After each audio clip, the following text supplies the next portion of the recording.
السلام علیکم ورحمۃ اللہ وبرکاتہ۔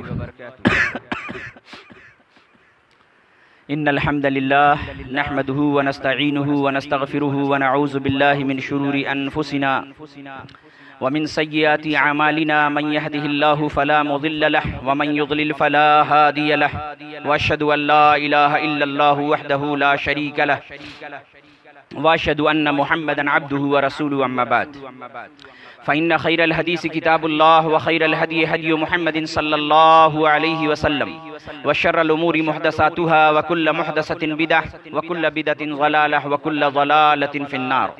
يا أيها الذين آمنوا اتقوا الله حق تقاته ولا تموتن إلا وأنتم مسلمون۔ يا أيها الناس اتقوا ربكم الذي خلقكم من نفس واحدة وخلق منها زوجها وبث منهما رجالا كثيرا ونساء، واتقوا الله الذي تساءلون به والأرحام إن الله كان عليكم رقيبا۔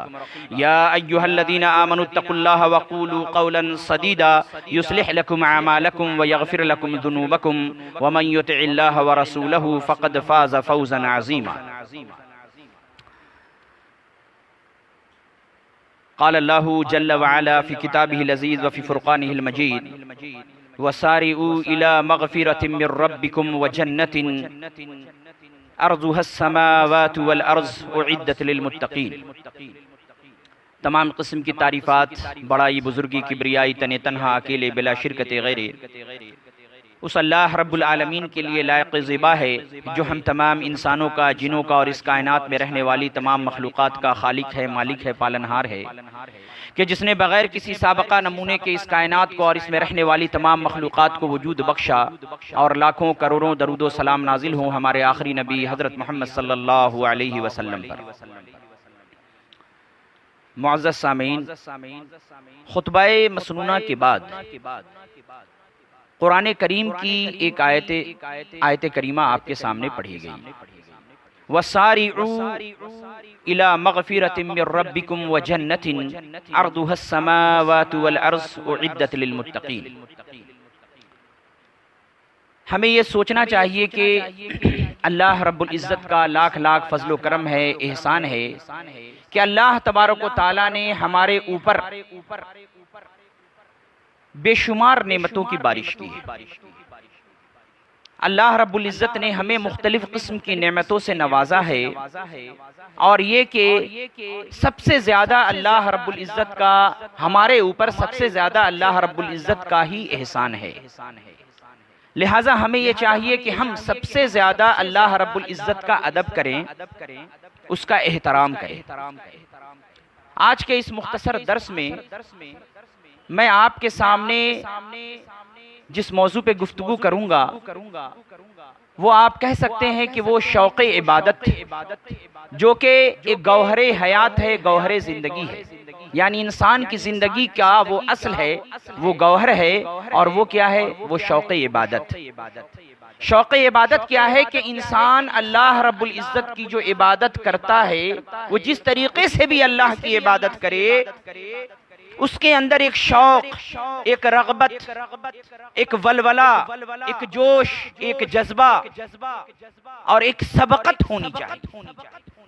اسی لیے اللہ رب العزت نے فرمایا کہ وَسَارِعُوا إِلَى مَغْفِرَةٍ مِّن رَّبِّكُمْ، کہ اے لوگو اپنے رب کے مغفرت کی جانب سبقت کرو، آگے بڑھو۔ وَسَارِعُوا إِلَى مَغْفِرَةٍ مِّن رَّبِّكُمْ وَجَنَّةٍ، اور اللہ رب العزت کی جو جنت ہے اس کی طرف لپکو، سبقت کرو، آگے بڑھو اس جنت کو حاصل کرنے کے لیے۔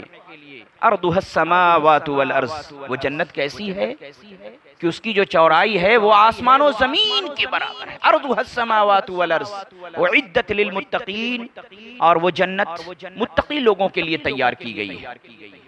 تو یہاں بھی اللہ رب العزت نے کیا کہا؟ وَسَارِعُوا إِلَى مَغْفِرَةٍ مِّن رَّبِّكُمْ وَجَنَّةٍ، رغبت کے ساتھ، شوق کے ساتھ سبقت کرو رب کے مغفرت کی طرف اور جنت کی طرف، وہ جنت جو اللہ نے متقیوں کے لیے تیار کی ہے۔ تو اگر مومن اور مسلم کی عبادت میں اگر شوق شامل ہو جائے، شوق عبادت، عبادت کا شوق، ایک ولولہ، ایک جذبے کے ساتھ انسان عبادت کرے، شوق کے ساتھ، تو اگر اس کی عبادت میں شوق شامل ہو جائے، ایک جذبہ شامل ہو جائے، ولولہ شامل ہو جائے، تو اللہ رب العزت اس کو ایسا نور عطا کرتا ہے کہ جس نور کی روشنی میں اس کی زندگی کی ساری تاریکیاں چھٹ جاتی ہیں۔ اس نور کی روشنی میں زندگی کی ساری تاریکیاں چھٹ جاتی ہیں اور اللہ رب العزت اس کی زندگی کو سہل اور آسان بنا دیتا ہے۔ عبادت میں شوق، رغبت، سستی اور کاہلی نہیں، بلکہ آدمی شوق کے ساتھ، رغبت کے ساتھ عبادت کرے۔ اللہ رب العزت نے خبر دی اپنے نبی کریم صلی اللہ علیہ وسلم کے ذریعے۔ آپ صلی اللہ علیہ وسلم نے فرمایا، بڑی مشہور روایت ہے، متعدد کتب حدیث میں یہ روایت موجود ہے کہ قیامت کے دن اللہ رب العزت 7 لوگوں کو اپنے عرش کے سائے میں جگہ دے گا، ہے نا؟ سبعۃ یظلھم اللہ فی ظلہ یوم لا ظل الا ظلہ۔ 7 لوگ قیامت کے دن رب العالمین کے عرش کے سائے میں جگہ پائیں گے، جس دن کوئی سایہ نہ ہوگا۔ اللہ کے رسول صلی اللہ علیہ وسلم نے فرمایا، بخاری کی روایت ہے کہ تدنی الشمس یوم القیامت من الخلق کمقدار المیل، کہ سورج قیامت کے دن بندوں کے 1 میل کے قریب ہوگا، قریب کر دیا جائے گا۔ راوی حدیث کہتے ہیں کہ یہ جو 1 میل کی بات حدیث میں کہی گئی ہے، مسافت الارض، تو کیا اس 1 میل سے مراد زمین کی پیمائش کی جانے والی وہ دوری ہے 1 میل، یا پھر اس میل سے مراد وہ سلائی ہے، سرمے کی وہ تیلی ہے جسے عربی میں بھی میل کہتے ہیں، جس سے آنکھوں میں سرما لگایا جاتا ہے؟ کیا سورج اتنا قریب ہوگا یا 1 میل کی دوری پر ہوگا؟ یحشر الناس یوم القیامت حفاۃ عراۃ غرلا۔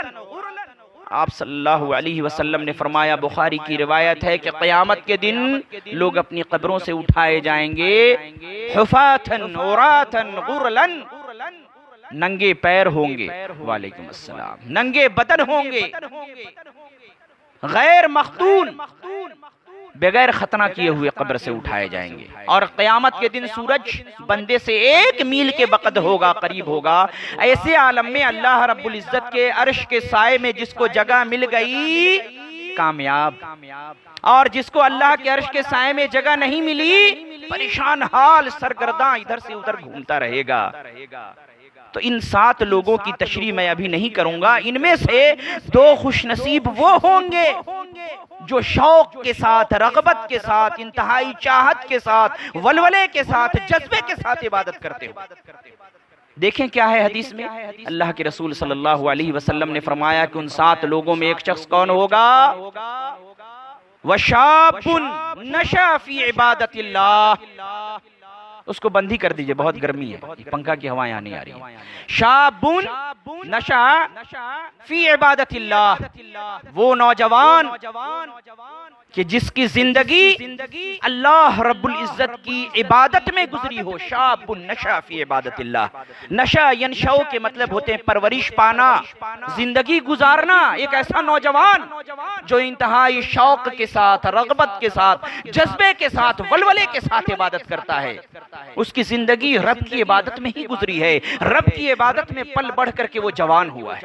شاب نشأ فی عبادت اللہ، فجر کی نماز پڑھی، اس کو ظہر کی فکر ہے، ظہر پڑھی، عصر کی فکر ہے، عصر پڑھا، مغرب کی فکر ہے، مغرب کے بعد عشاء کی فکر ہے، وہ قرآن کی تلاوت کر رہا ہے، بڑھ چڑھ کر کے نیکیوں میں حصہ لے رہا ہے، بہتر کاموں کے اندر، اور اللہ رب العزت کے نیکی کے جتنے کام ہو سکتے ہیں، اللہ کی خوشنودی کے تمام چیزوں میں بڑھ چڑھ کر حصہ لے رہا ہے، رغبت اور شوق کے ساتھ عبادت کر رہا ہے، تو قیامت کے دن عرش کے سائے میں وہ جگہ پائے گا۔ اور دوسرا شخص اسی حدیث میں ہے، وَرَجُلٌ قَلْبُهُ مُعَلَّقٌ فِي الْمَسَاجِدِ، ایک ایسا شخص کہ جس کا دل مسجد میں اٹکا ہوا ہو، اس قدر شوق اور جذبے اور ولولے سے وہ عبادت بجا لاتا ہے کہ اس کا دل مسجد میں اٹکا ہوا ہے۔ یہ نہیں کہ اذان ہوئی تو کہا چلو ابھی اذان ہوئی ہے نماز پڑھ لیں گے، اب اذان ہو گئی، پہلی رکعت بھی شروع ہو گئی، اقامت بھی ہو گئی، سستی و کاہلی کے ساتھ اٹھتا ہے، وضو کرتا ہے، جاتے جاتے اگر آخری رکعت ملی تو ملی، ورنہ مشکل سے جماعت مل پائی۔ ایک شخص وہ بھی ہے تو اس کے اندر عبادت کا وہ شوق، وہ رغبت، وہ جذبہ، وہ ولولہ، وہ جوش نہیں پایا جا رہا ہے۔ نیکیوں کی طرف آگے بڑھنے اور سبقت کرنے کی جو اس کے اندر خواہش ہونی چاہیے، وَسَارِعُوا إِلَىٰ مَغْفِرَةٍ مِّن رَّبِّكُمْ وَجَنَّةٍ، کہ بڑھو، رغبت کرو، سبقت کرو، شوق و ولولے کے ساتھ اپنے رب کے جنت کی طرف لپکو۔ وہ چیز اس کے اندر نہیں پائی جا رہی ہے تو پھر وہ اللہ رب العزت کے عرش کے سائے میں جگہ نہیں پائے گا۔ وَرَجُلٌ قَلْبُهُ مُعَلَّقٌ فِي الْمَسَاجِدِ، وہ شخص جس کا دل مسجد سے اٹکا ہوا ہے، یعنی انتہائی شوق کے ساتھ عبادت کر رہا ہے، تو وہ عرش کے سائے میں جگہ پائے گا۔ تو جس شخص کو اللہ رب العزت کی جانب سے عبادت کے اندر شوق عطا ہو جائے، رغبت و جذبہ و ولولہ عطا ہو جائے، تو نورن علی نور ہے، وہ اللہ کی جانب سے بڑے ہی انعام اور بڑے ہی اکرام کی زندگی وہ گزار رہا ہے۔ آپ حضرت موسیٰ علیہ السلام کے بارے میں اللہ رب العزت نے ذکر کیا کہ قیامت کے اللہ رب العزت نے قرآن کریم کے اندر موسیٰ علیہ السلام کا ذکر کیا اور فرمایا اللہ رب العزت نے کہ میں نے موسیٰ علیہ السلام کو کہا کہ اے موسیٰ، آپ اپنی قوم کے 70 لوگوں کو لے کر کوہ طور پر آ جائیں۔ موسیٰ علیہ السلام اپنی قوم کے 70 لوگوں کو لے کر کے طور پہاڑ کی جانب چلے تو بہت تیزی سے چل رہے تھے، کیونکہ رب کا حکم تھا، وہ بھی عبادت تھی، رب نے بلایا تھا، بہت تیزی کے ساتھ چل رہے تھے۔ موسیٰ علیہ السلام تیزی کے ساتھ چلتے ہوئے سب سے پہلے کوہ طور پر پہنچ گئے اور آپ کی قوم کے 70 افراد پیچھے رہ گئے۔ اللہ رب العزت جو ہے موسیٰ علیہ السلام کے اس عمل کو دیکھ رہا تھا۔ اللہ رب العزت نے کہا کہ موسیٰ، آخر اتنی جلد بازی کی کیا ضرورت ہے؟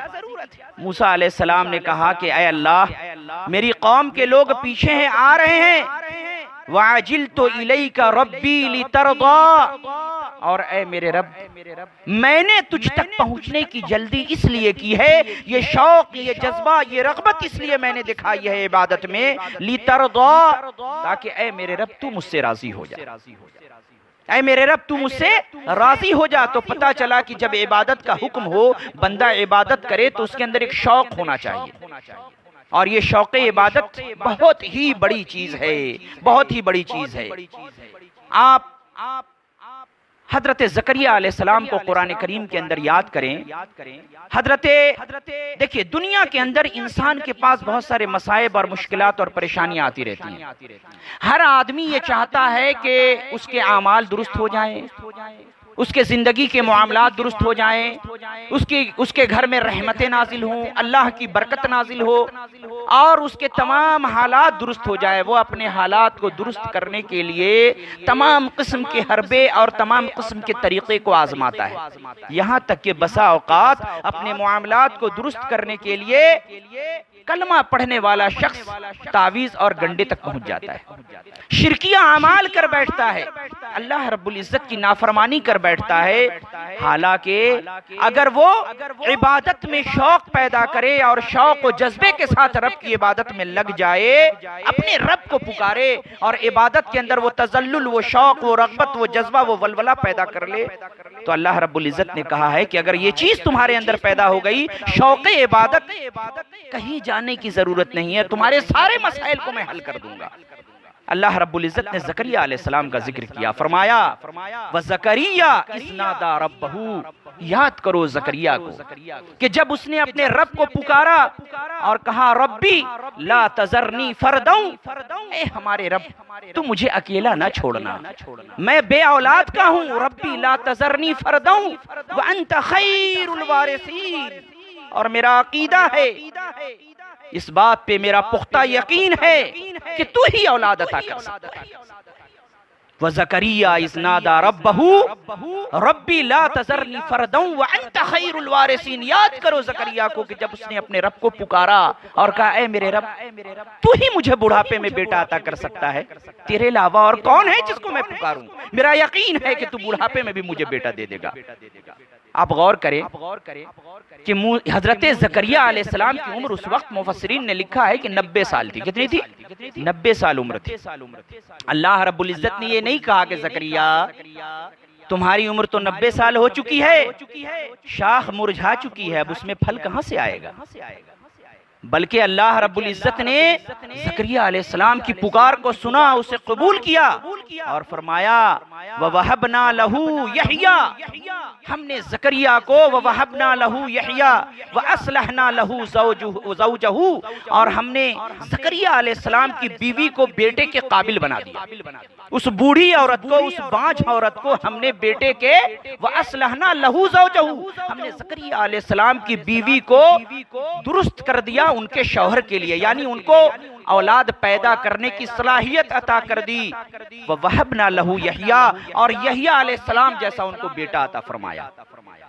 تو زکریا علیہ السلام نے جو اپنے رب کو پکارا اور بڑھاپے میں جبکہ عمل بالکل ناممکن نظر آ رہا تھا کہ 90 سال کی عمر میں کسی کو اولاد ہو جائے، لوگ کسی کو اولاد نہیں ہوتی ہے، بیٹے نہیں ہوتے ہیں، کاروبار میں برکت نہیں ہے، نہ جانے کن کن بازاروں درگاہوں کا لوگ چکر لگاتے ہیں، عقیدہ خراب ہو جاتا ہے، مولوی کے پاس جاتے ہیں، تعویذ گندے لٹکاتے ہیں۔ قرآن کریم نے جو واقعات بیان کی ہیں وہ غور کرنے کے لیے، افلا یتدبرون القرآن، کیا یہ لوگ قرآن پہ غور نہیں کرتے؟ ام علی قلوب اقفالها، کیا ان کے دلوں پہ تالے پڑ گئے ہیں؟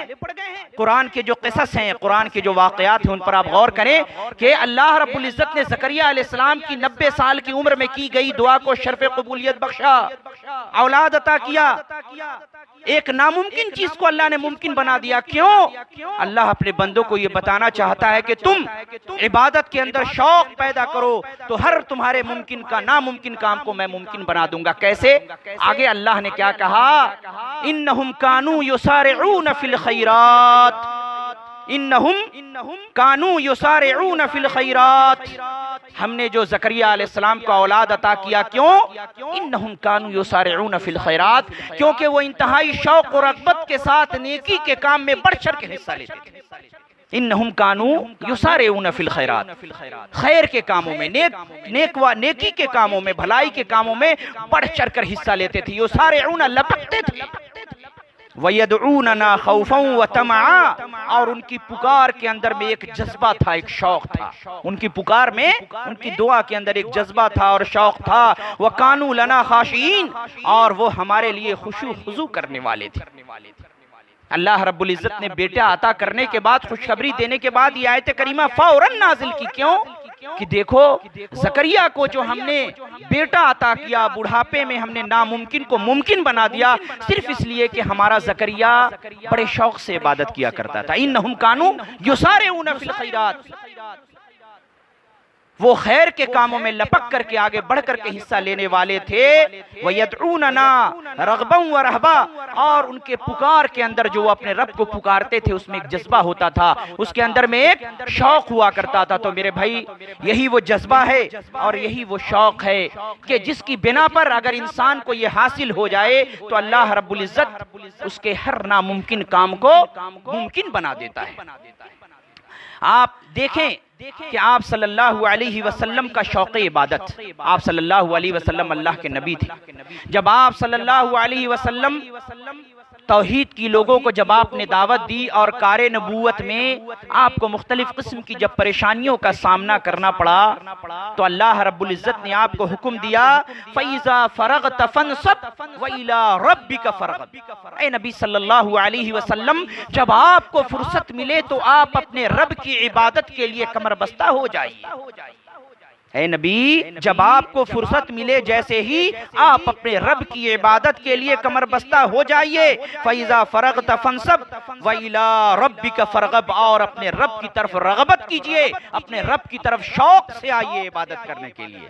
اللہ رب العزت نے اپنے نبی کو فرمایا. اور آپ دیکھیں نبی کریم صلی اللہ علیہ وسلم کا شوق عبادت، کس قدر آپ کو عبادت کا شوق تھا. 23 سالہ پوری زندگی میں صرف آپ 5 وقتہ نماز نہیں پڑھتے تھے، اشراق کی نماز، تہجد کی نماز، چاشت کی نماز، مختلف نوافل آپ عبادت کرتے جاتے تھے.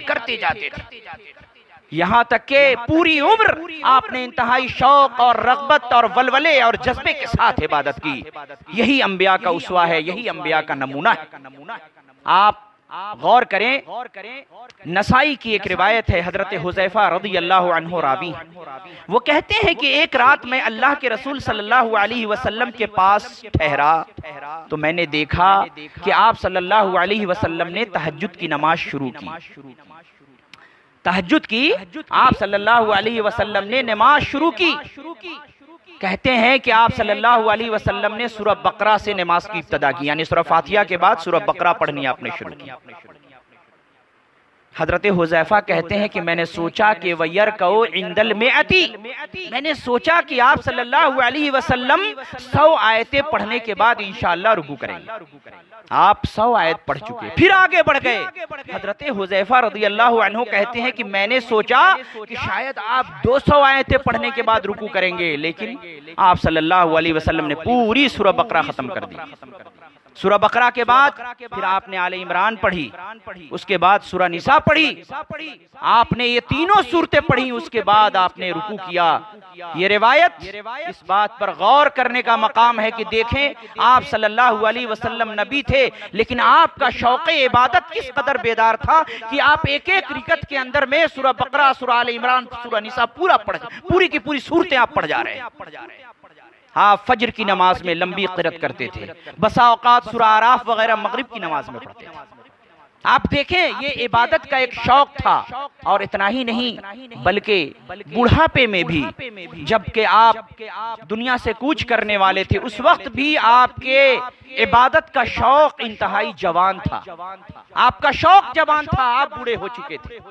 بخاری کی روایت ہے آپ صلی اللہ علیہ وسلم جب مرض الموت میں مبتلا ہوئے، آخری ایام تھے آپ کے، آپ صلی اللہ علیہ وسلم پہ بار بار غشی طاری ہو جاتی تھی، بار بار غشی طاری ہو جاتی تھی، آپ بے ہوش ہو جاتے تھے.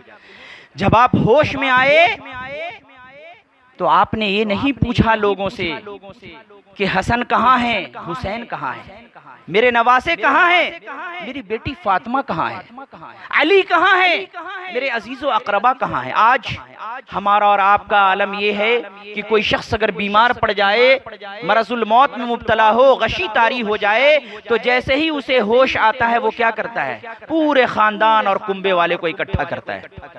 بیٹے کو بلاؤ، بہو کو بلاؤ، اس کو بلاؤ، اس کو بلاؤ، اور ہوش آنے کے بعد پوچھتا ہے فلاں آ گیا، وہ جو میرا بیٹا دلی میں تھا اس کو فون کر دیے ہو، مرنے سے پہلے میں دیدار کرنا چاہتا ہوں. اگر سعودی عرب ہو تو وہاں سے بھی بلانے کی کوشش کرے گا. جب اس کو ہوش آئے گا، مرنے سے پہلے جب آخری وقت ہوتا ہے، انسان کی طبیعت خراب ہو جاتی ہے، پورے کنبے اور خاندان کو اکٹھے کرنے کے چکر میں لگا رہتا ہے، سب کی خبر خیریت پوچھتا رہتا ہے. لیکن آپ صلی اللہ علیہ وسلم کا شوق عبادت دیکھیں کہ آپ صلی اللہ علیہ وسلم مرض الموت میں مبتلا ہیں، چند دنوں کے مہمان ہیں، لوگ سمجھ رہے ہیں کہ آپ صلی اللہ علیہ وسلم زیادہ دن اب دنیا میں نہیں رہنے والے. آپ کے اوپر غشی طاری ہے. جب آپ کو ہوش آ رہا ہے تو آپ نے نہ حسن کو پوچھا، نہ حسین کو پوچھا، نہ فاطمہ کو پوچھا، نہ اپنے کنبے قبیلے کے کسی فرد کو پوچھا. آپ کو ہوش آیا تو آپ نے کیا پوچھا، کہا اصلی الناس، کیا لوگوں نے نماز پڑھ لی؟ اللہ اکبر. دیکھیں شوق عبادت آپ صلی اللہ علیہ وسلم کا کہ ہوش آتے ہی آپ پوچھ رہے ہیں اصلی الناس، لوگوں نے نماز پڑھ لی؟ آپ کو جواب دیا گیا وَهُمْ يَنْتَظِرُونَكَ یا رسول اللہ، اے اللہ کے رسول صلی اللہ علیہ وسلم، صفیں لگ چکی ہیں صحابہ کی، وہ آپ کا انتظار کر رہے ہیں. آپ جانتے ہیں اللہ کے رسول صلی اللہ علیہ وسلم کا وہ جو انتظار کر رہے تھے، بیٹھ کے نہیں، بڑے ہی افسوس کا مقام ہے کہ جب آج مساجد میں آپ دیکھیں گے کہ جمعہ پڑھنے کے لیے لوگ آتے ہیں، اللہ کا ذکر ہو رہا ہے، قرآن کی آیت پڑھی جا رہی ہے، نبی صلی اللہ علیہ وسلم کی احادیث مبارکہ پڑھی جا رہی ہیں، لوگ دیواروں اور کونوں کو تلاش کرتے ہیں، ٹیک لگا کر کے بیٹھے رہتے ہیں. میں نہیں کہتا کہ یہ حرام ہے، لیکن یہ ادب کے خلاف ہے حدیث کے اندر موجود ہے، آپ نے بارہا سنا ہوگا کہ جب نبی کریم صلی اللہ علیہ وسلم اپنا بیان کرتے تھے، حدیث مبارکہ سناتے تھے، گفتگو کرتے تھے صحابہ سے، تو صحابہ ادب و احترام کے ساتھ ایسے بیٹھتے تھے گویا مانو کہ ان کے سروں کے اوپر کوے بیٹھے ہوئے ہیں، اگر حرکت ہوئی تو وہ چڑیا جو ہے وہ اڑ جائے گی، اس قدر خشوع خضوع کے ساتھ سنتے تھے۔ لیکن لوگ بڑے ٹھاٹ کے ساتھ ٹیک لگا کر بڑے ہی آرام سے پیر پھیلا کر نبی کی حدیثیں سنتے۔ اللہ کی قسم، امام مالک رحمت اللہ علیہ جب حدیث کا درس دینے آتے تھے، جب اللہ اور اس کے رسول کی باتیں بیان کی جاتی تھیں، پہلے غسل کرتے تھے، بہترین لباس پہنتے تھے، خوشبو لگاتے تھے، اور بغیر ٹیک لگائے ہوئے بیٹھ کر کے رب العالمین کے نبی حضرت محمد صلی اللہ علیہ وسلم کا کلام پیش کرتے تھے۔ یہ نبی صلی اللہ علیہ وسلم کے کلام کے احترام کا تقاضا ہے۔ باپ کے سامنے اگر باپ اپنے بچوں کو بٹھا کر کے کچھ بیان کر رہا ہو تو کیا باپ کے سامنے ایک بیٹا چاہے جتنا بڑا بھی پڑھ لکھ کے ڈاکٹر انجینئر پروفیسر بن جائے، ٹیک لگا کے پیر پھیلا کے بیٹھے گا تو باپ اس کو بے ادبی شمار کرے گا کہ نہیں؟ اگر نبی صلی اللہ علیہ وسلم کی باتیں بیان کی جا رہی ہیں، ذکر کی مجالس ہیں، اگر اللہ کے رسول زندہ ہوتے اور آپ کی جو بات بیان کی جا رہی ہے، اگر وہ بات آپ صلی اللہ علیہ وسلم کے سامنے آپ نے سنی ہوتی اور آپ اگر بیان کر رہے ہوتے، نبی کے سامنے ایسے ٹیک لگا کر پیر پھیلا کر اگر آپ نبی کی بات سنتے تو اس کو بے ادبی میں شمار کیا جاتا ہے نہیں؟ صحابہ سے تو یہ ممکن نہیں تھا کہ وہ اللہ کے رسول کے سامنے ایسی بے ادبی کریں گے۔ یہ تھا صحابہ کا جذبہ۔ تو صحابہ اکرام مسجد نبوی کے اندر کھڑے ہو کر کے آپ صلی اللہ علیہ وسلم کا انتظار کر رہے ہیں، صف بندی ہو چکی ہے، پوچھ رہے ہیں اللہ کے رسول صلی الناس، کیا لوگوں نے نماز پڑھ لی؟ خبر دی جا رہی ہے وَهُمْ يَنْتَظِرُونَكَ یا رسول اللہ، اے اللہ کے رسول صلی اللہ علیہ وسلم، وہ لوگ آپ کا انتظار کر رہے ہیں۔ پھر آپ پہ غشی طاری ہو گئی، پھر آپ ہوش میں آئے، پھر آپ نے وہی سوال کیا، وہی جواب دیا گیا، پھر آپ پہ غشی طاری ہوئی۔ امام بخاری رحمت اللہ علیہ نے جو حدیث ذکر کی ہے اس کے اندر راوی بیان کرتے ہیں 3 دفعہ ایسا معاملہ ہوا۔ تیسری دفعہ کے بعد جب آپ کو کچھ افاقہ ہوا، آپ کی کچھ طبیعت بہتر ہوئی، تو آپ صلی اللہ علیہ وسلم نے غسل کیا۔ غسل کرنے کے بعد حضرت عباس رضی اللہ عنہ اور حضرت علی رضی اللہ عنہ کو بلایا، ان کے کندھے کا سہارا لیا۔ آپ صلی اللہ علیہ وسلم کے قدم زمین پہ اٹھ نہیں رہے تھے۔ آپ صلی اللہ علیہ وسلم ان دونوں صحابہ کے کندھوں پہ ٹیک لگاتے ہوئے مسجد نبوی کی جانب نماز کے لیے آگے بڑھے، نہ دائیں دیکھا نہ بائیں دیکھا۔ اما عائشہ رضی اللہ عنہا کہتی ہیں کہ جب اذان ہو جاتی تھی تو نبی کا شوق عبادت ایسا تھا کہ آپ اجنبی ہو جاتے تھے، لگتا ہی نہیں تھا کہ میں ان کی بیوی ہوں، یہ میرے شوہر ہیں، آپ اجنبی ہو جاتے تھے۔ رب کا پکار آیا، اذان ہوئی، آپ کا شوق عبادت ایسا تھا کہ آپ فوراً نماز کی تیاری شروع کر دیتے تھے، وضو، استنجا یا جو چیز کی بھی ضرورت ہے، جس چیز کی، بس نماز کی تیاری میں لگ گئے۔ تو آپ صلی اللہ علیہ وسلم کو افاقہ ہوتا ہے، آپ 2 صحابیوں کے کندھے پہ ٹیک لگا کر مسجد نبوی جا رہے ہیں۔ حدیث کے الفاظ ہے، راوی حدیث بیان کر رہے ہیں کہ وَرِجْلَاهُ تَخُطَّانِ عَلَى الْعَرْضِ، اس طریقے سے ٹیک لگا کر آپ صلی اللہ علیہ وسلم جا رہے تھے کہ آپ کے دونوں قدم زمین پہ لکیر بنا رہے تھے۔ مطلب سمجھے، کچا فرش تھا، ریتیلی مٹی تھی، وَرِجْلَاهُ تَخُطَّانِ، یہ ماربل اور ٹائلز نہیں لگے ہوئے تھے، وَرِجْلَاهُ تَخُطَّانِ عَلَى الْعَرْضِ، آپ جو دونوں صحابہ کے جسم پہ ٹیک لگائے تھے تو آپ کے پیر، آپ کے قدم مبارک زمین پہ گھسٹ رہے تھے، وَرِجْلَاهُ تَخُطَّانِ عَلَى الْأَرْضِ، اور زمین پہ لکیر بنا رہے تھے، پیر کے گھسٹنے کی وجہ سے لکیر بن رہی تھی۔ اتنی پریشانی، لیکن آپ کی عبادت کا شوق دیکھیے کہ پیر گھسٹ کر کے سہارا لے کر کے بھی آپ مسجد میں جا رہے ہیں صف میں نماز پڑھنے کے لیے۔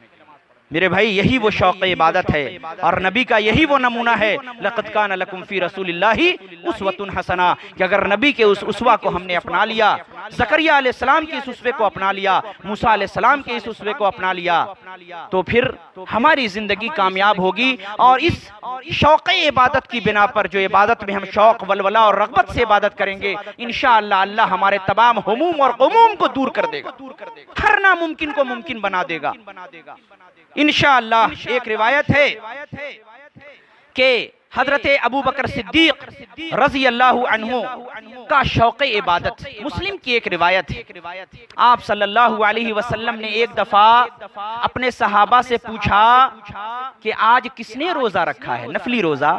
حضرت ابو بکر صدیق رضی اللہ عنہ فوراً کھڑے ہوئے، کہا اللہ کے رسول آج میں نے روزہ رکھا ہے، میں روزے سے ہوں۔ آپ صلی اللہ علیہ وسلم نے پھر فوراً سوال کیا کہ آج کس نے مریض کی عیادت کی ہے؟ ابو بکر صدیق رضی اللہ عنہ فوراً کھڑے ہوئے، کہا یا رسول اللہ آج میں نے مریض کی عیادت کی ہے۔ پھر آپ صلی اللہ علیہ وسلم نے پوچھا کہ آج کس نے مسکین کو کھانا کھلایا ہے؟ ابو بکر صدیق رضی اللہ عنہ فوراً کھڑے ہوئے اور کہا آج میں نے مسکین کو کھانا کھلایا ہے۔ اللہ کے رسول صلی اللہ علیہ وسلم نے پھر پوچھا کہ آج کس نے نماز جنازہ پڑھی ہے؟ ابو بکر صدیق رضی اللہ عنہ کھڑے ہوئے اور کہا اللہ کے رسول آج میں نے نماز جنازہ پڑھی ہے۔ یعنی نبی صلی اللہ علیہ وسلم جس نیکی کے بارے میں سوال کر رہے ہیں کہ یہ نیکی کس نے کی، یہ نیکی آج کس نے کی، ایک صحابی بار بار کھڑے ہو رہے ہیں، دوسرے کو موقع نہیں دے رہے، کہہ رہے یا رسول اللہ میں نے یہ کیا ہے، میں نے یہ بھی کیا ہے، میں نے یہ بھی کیا ہے، میں نے یہ بھی کیا ہے۔ یہ ابو بکر صدیق رضی اللہ عنہ کا کیا تھا؟ شوق عبادت۔ تو جب آپ صلی اللہ علیہ وسلم نے ان کی یہ حالت دیکھی تو کہا کہ جس کو اتنا عبادت کا شوق ہو اللہ نے اس کے اوپر جنت کو واجب کر دیا ہے، جس کے اندر عبادت کا اس قدر شوق ہو اللہ نے اس کے لیے جنت کو واجب قرار دے دیا ہے۔ تو ہمیں چاہیے کہ ہم عبادت کے اندر شوق پیدا کریں۔ حضرت عمر فاروق رضی اللہ عنہ فجر کی نماز پڑھ رہے ہیں، دشمن نے خنجر مار دیا، مشہور روایت ہے، آپ صلی اللہ علیہ وسلم کے صحابی رسول کو خنجر مار دیا گیا۔ عمر فاروق رضی اللہ عنہ فوراً پیچھے ہٹے، عبد الرحمن بن عوف رضی اللہ عنہ کو مصلی پہ کھڑا کیا اور آپ نماز مکمل نہ کر سکے، بے ہوش ہو گئے۔ نماز جب مکمل ہوئی تو بے ہوشی کے عالم میں آپ کو آپ کے حجرے میں لے جایا گیا۔ حضرت مسور بن مخرمہ رضی اللہ عنہ نے پوچھا کہ کیا عمر فاروق رضی اللہ عنہ نے نماز پڑھ لی ہے، آپ کی نماز مکمل ہو گئی؟ دوسرے صحابہ نے کہا کہ ارے عمر فاروق رضی اللہ عنہ کی حالت بڑی خراب ہے، کیا نماز کے بارے میں پوچھتے ہو؟ تو انہوں نے کہا کہ سنو، اگر عمر فاروق رضی اللہ عنہ کو ہوش آیا اور ان کو تم نے نماز کی یاد نہیں دلائی کہ حضرت آپ کی نماز ابھی بچی ہوئی ہے، تو ان کو نماز چھوٹنے کا جتنا غم ہوگا وہ خنجر لگنے سے زیادہ غم ہوگا۔ خنجر کے زخم کا غم جو ہے اس سے زیادہ غم ان کو تب ہوگا کہ جب ان کی نماز نامکمل رہ جائے گی۔ یہ تھی صحابہ کرام کی رغبت اور یہ تھا صحابہ کرام کا شوق۔ امام محمد بن منقدر رحمت اللہ علیہ بہت بڑے امام اور محدث گزرے ہیں، یہ ہمارے سلف ہیں، ان کا نمونہ ہمارے لیے کافی ہے۔ ان کے اندر عبادت کا اس قدر شوق تھا، اتنی رغبت تھی، اتنا جوش و ولولہ تھا میرے بھائی کہ ان کے گھر میں 3 افراد تھے، ایک تو ان کی بہن اور ایک ان کی والدہ، ان کی ماں اور ایک وہ خود۔ رات کے پہلے پہر میں 3 حصے میں رات کو انہوں نے بانٹ رکھا تھا۔ رات کے پہلے پہر میں بہن عبادت کرتی، تہجد پڑھتی، جب 1/3 رات گزر جاتی تو پھر دوسری تہائی میں اپنی والدہ کو جگا دیتی، اور جب والدہ جگتی تو پھر وہ دوسری تہائی پوری کی پوری وہ تہجد میں گزار دیتی، رب کی عبادت میں گزار دیتی، اور جب آخری پہر آتا، تیسرا پہر، تو پھر ماں جا کر کے بیٹے کو جگاتی۔ اور امام محمد بن منقدر رحمت اللہ علیہ پھر فجر کی نماز تک، فجر کی اذان سے پہلے پہلے تک تہجد کی نماز پڑھتے۔ یہ تھا ہمارے سلف کے گھر میں عبادت کا شوق کہ رات کا کوئی حصہ عبادت سے خالی نہیں، اس گھر میں رات کا کوئی حصہ عبادت سے خالی نہیں۔ باری بدی ہوئی ہے، حصے حصے بنے ہوئے ہیں کہ اس حصے میں ہمیں عبادت کرنی ہے، اس حصے میں تمہیں عبادت کرنی ہے، تم عبادت کر لینا، تھک جاؤ تو سو جاؤ، مجھے جگا دینا، میں جب سو جاؤں گی تو میں اسے جگا دوں گی۔ اللہ اکبر۔ یہ عبادت کا شوق تھا صحابہ کرام میں۔ میرے بھائی، عبادت کا شوق ایک ایسی چیز ہے، ایک ایسا گوہر ہے، انسان کی زندگی کا ایسا راز ہے کہ اگر انسان کو یہ حاصل ہو جائے تو اس کی تمام پریشانیاں دور ہو جاتی ہیں۔ آپ ایسے سمجھیں کہ اگر ایک پھول ہے، اس پھول سے اگر خوشبو کو نکال لیا جائے تو اس پھول کی کوئی اہمیت نہیں رہ جاتی۔ اسی طریقے سے عبادت سے اگر شوق، رغبت اور وہ ولولہ اور وہ جوش اور وہ جذبہ اگر نکال دیا جائے تو پھر عبادت بے جان ہو کر رہ جاتی ہے۔ لہٰذا ضرورت ہے کہ عبادت کو شوق اور جذبے اور رغبت کے ساتھ پڑھا جائے۔ محدثین کا ایک قول ہے، محدثین کہا کرتے تھے کہ لا تجالس الموتا، ایک دوسرے کو تلقین کرتے تھے کہ تم لوگ مردوں کے ساتھ نہ بیٹھو، کس کے ساتھ؟ مردوں کے ساتھ نہ بیٹھو۔ تو پوچھا گیا کہ آپ بتائیں کہ مردوں سے کیا مراد ہے؟ انہوں نے کہا کہ الراغبون الی الدنیا، جو دنیا کی طرف مائل ہوتے ہیں اور عبادت کا شوق ان کے اندر نہیں ہوتا تو وہ مردوں کی طرح ہیں۔ لا تجالس الموتى، تم ایسے مردوں کے پاس نہ بیٹھو۔ اللہ اکبر، یہ ان لوگوں کا شوق عبادت تھا۔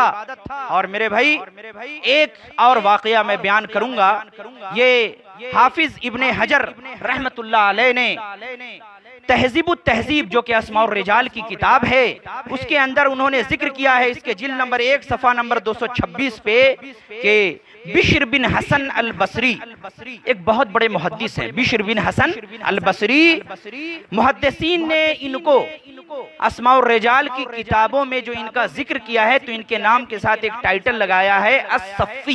کیا نام لگایا ہے؟ الصفی۔ صفن کا مطلب کیا ہوتا ہے؟ صف۔ ان کو الصفی کے نام سے پکارتے تھے، کیوں؟ کیونکہ انہوں نے 50 سالوں تک جامع مسجد کے اندر صف اول میں نماز ادا کی۔ 50 سالوں تک جامع مسجد کے اندر صف اول میں نماز ادا کی۔ اس عبادت کے شوق کی بنا پر ان کے نام کے اندر میں محدثین نے ان کے صفت کی بنا پر ایک ٹائٹل لگا دیا کہ الصفی، یعنی کہ صف میں رہنے کی وجہ سے۔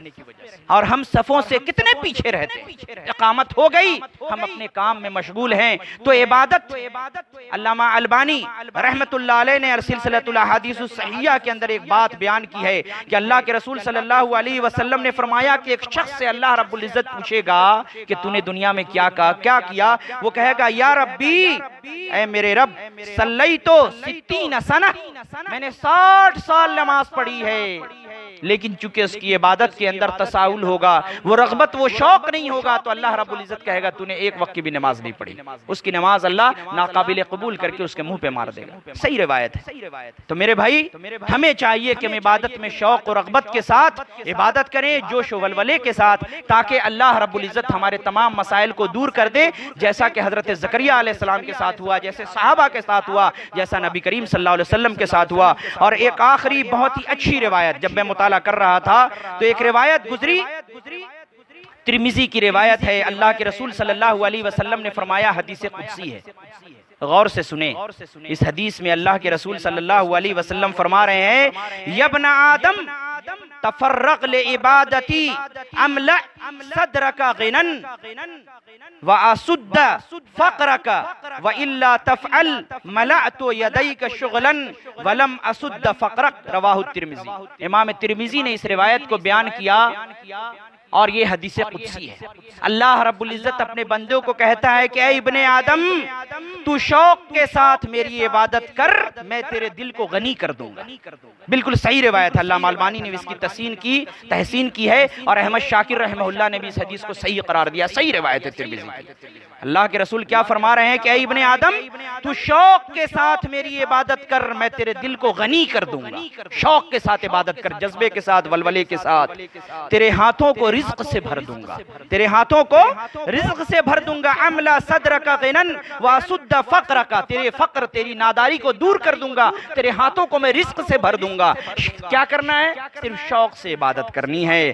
اور فرمایا اللہ رب العزت نے، حدیث قدسی ہے کہ اگر تو نے میری عبادت کا شوق پیدا نہ کیا تو تیرے دل میں فقر کو بھر دوں گا، غنا کو ہٹا کے فقر کو بھر دوں گا، اور تیرے ہاتھوں کو بیکار کاموں میں الجھا کر رکھ دوں گا۔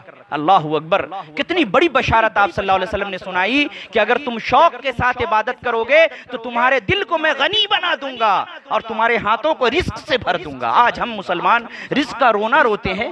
ارے عبادت میں وہ شوق، وہ ولولہ، وہ جذبہ پیدا کریں، وہ شوق عبادت اپنے اندر پیدا کریں جو انبیاء کرام اور صحابہ اور تابعین اور محدثین اور ہمارے سلف صالحین کے اندر تھی۔ تو اللہ کے رسول صلی اللہ علیہ وسلم نے جو حدیث سنائی، جو حدیث قدسی ہے کہ اللہ رب العزت فرماتا ہے کہ تم شوق سے عبادت کرو، ارے تیرے ہاتھوں کو میں رزق سے بھر دوں گا۔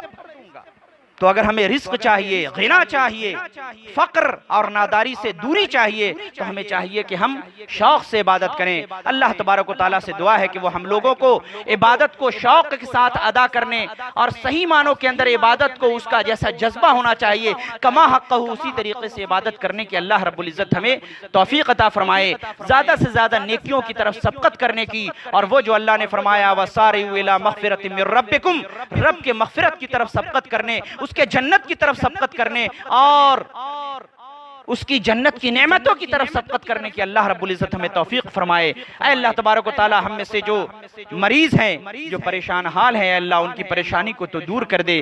ہم میں سے جو لوگ کاروباری ہیں، اللہ تبارک و تعالی ان کی جو بھی جائز پریشانیاں ہیں، اے اللہ تبارک و تعالی تو ان کو دور کر دے اور ان کو ان کے تمام جائز مقاصد میں تو کامیابی عطا فرما۔ اور یہ کہ جو ہم میں سے طلباء ہیں، طالب علم ہیں، اللہ تبارک و تعالی ان کو تو علم کے منازل طے کرنے میں ان کی مدد فرما اور ان کو مزید علم عطا فرما۔ اور یہ کہ اللہ تبارک و تعالیٰ تو ہمارے گھروں کی، ہمارے وطن کی، ہمارے ملک کی حفاظت فرما اور ہمارے گھروں کو تو امن کا گہوارہ بنا دے، اور یہ کہ ہمارے گھروں کے اندر وہ شوق عبادت پیدا کر دے جو کہ صحابہ کرام، محدثین اور سلف کے اندر میں تھا کہ امام محمد بن منقدر سارے کے سارے تہجد کی نماز پڑھ رہے ہیں۔